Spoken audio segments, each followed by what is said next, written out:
বৰপেটাত পুনৰ লজ্জাহাজৰ ঘটনা। ভুৱা আধাৰ কাৰ্ড প্ৰস্তুত কৰি এগৰাকী 15 বছৰীয়া হিন্দু কিশোৰীক প্ৰেমৰ জালত আবদ্ধ কামাল উদ্দিনৰ। আৰক্ষীৰ জালত ভুক্তভোগী কিশোৰী, অভিযুক্তৰ মাতৃক আটক।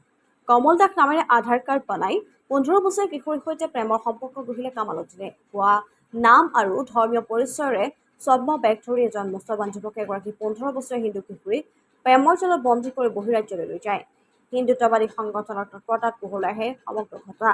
অভিযুক্ত মাতৃৰ সৈতে ভুক্তভোগী কিশোৰীক উদ্ধাৰ আন্তঃৰাষ্ট্ৰীয় হিন্দু পৰিষদ আৰু ৰাষ্ট্ৰীয় বজৰং দলৰ সহযোগত বৰপেটা ৰেলৱে আৰক্ষী।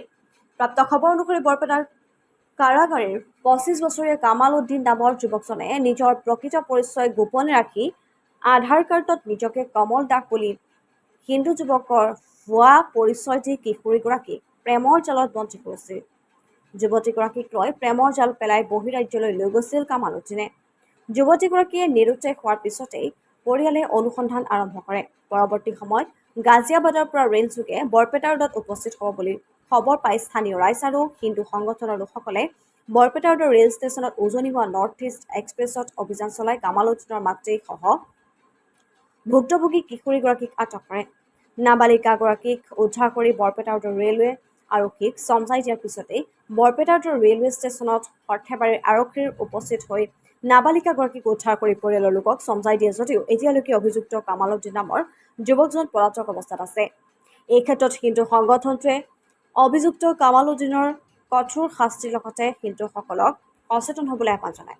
নমস্কাৰ। আজি যিটো ঘটনা আজিৰ দিনত হৈ আছে, এওঁলোকৰ উদ্দেশ্য হৈছে যে আমাৰ হিন্দু ছোৱালীবোৰক কি দৰে মিছা পৰিচয় দি, হিন্দুৰ পৰিচয় দি, যেনেকে নহয় নানা চলেৰে হওক এওঁলোকে হিন্দু ছোৱালীবোৰ বিয়া কৰাব লাগে, এওঁলোকৰ উদ্দেশ্য।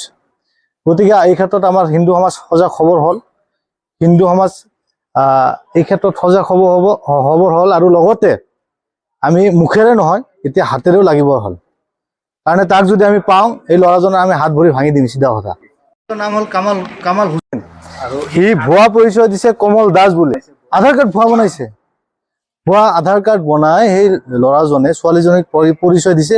সৰু ছোৱালী, 16-17 বছৰৰ ছোৱালীজনীৰ ইমান নহয়। আধাৰ কাৰ্ড চাইছে, কমল দাস বুলি ভাবিছে, ভাবি কেনে হয়তো ল'ৰাজনৰ প্ৰেমত পৰি গৈছে। সেনেকুৱা পৰিচয় দি ছোৱালীজনীক দিল্লীলৈ লৈ গৈছে। আজি 4-5 দিন ল'ৰাৰ লগত থাকিছে সেই ছোৱালীজনী। এতিয়া এই ছোৱালীজনীৰ ভৱিষ্যত কি হ'ব? গতিকে এই ক্ষেত্ৰত আমাৰ হিন্দু ছোৱালীবোৰ বিশেষকৈ সজাগ খবৰ হ'ল আৰু লগতে এই ক্ষেত্ৰত আমাৰ হিন্দু সমাজবোৰো সজাগ খবৰ হ'ল। কাৰণ আমি বহুত সহ্য কৰিলোঁ, এতিয়া সহ্যৰ সীমা পাৰ হৈ গৈছে। এতিয়া আমি হাতেৰে লাগিব হ'ব।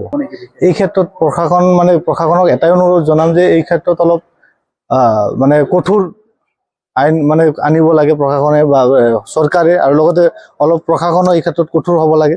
নহ'লে এওঁলোকৰ ভাবে যে এইবোৰ কৰিম, 2 দিন জেলত থাকিম, ওলাই আহিম আৰু কৰি। ল'ৰাটোক ধৰিব পৰা নাই। ল'ৰাজনৰ মাকক ধৰিছোঁ আমি, আৰু ছোৱালীজনীক ধৰি আমি বৰপেটা ৰোড পুলিচ ষ্টেচনৰ যিটো GRP আছে, GRPক আমি বস্তুটো গতাই দিব। ল'ৰাজনৰ প্ৰকৃত নাম আমি জনামতে কামাল হুছেইন বুলি জানিব পাৰিছোঁ। আধাৰ কাৰ্ডত আছিল কমল দাস। যোৱাকালি ৰাতি আমি গম পালোঁ যে আমাৰ অঞ্চলৰে হিন্দু পৰিচয় দি মুছলমান ল'ৰা এজনে আমাৰ হিন্দু ভণ্টি এজনীক পলাই লৈ যায়, লাভ জেহাদ কৰি। তাৰপিছত ছোৱালীটো মাইনৰ হয়। ছোৱালীটোৰ 16 বছৰ 7 মাহ। ল'ৰাটোৰ অৰিজিনেল নাম হ'ল কমল হুছেইন। তেওঁ কমল দাস পৰিচয় দি কিনে ছোৱালীটোক আমাৰ হিন্দু ভণ্টিজনীক দিল্লীলৈ লৈ যায়। তাৰপিছত তাৰে পৰা আজি আমি গম পালোঁ যে সিহঁতে নৰ্থ ইষ্ট এক্সপ্ৰেছত বৰপেটা ৰোডলৈ আহি আছে। ইয়াতে আমি আমাৰ সংগঠনৰ ল'ৰাকেইটাৰ লগত লৈ আমাৰ প্ৰশাসনৰ সহযোগত আমি ল'ৰাটোৰ মা আৰু ছোৱালীজনীক উদ্ধাৰ কৰিবলৈ সক্ষম হৈছোঁ।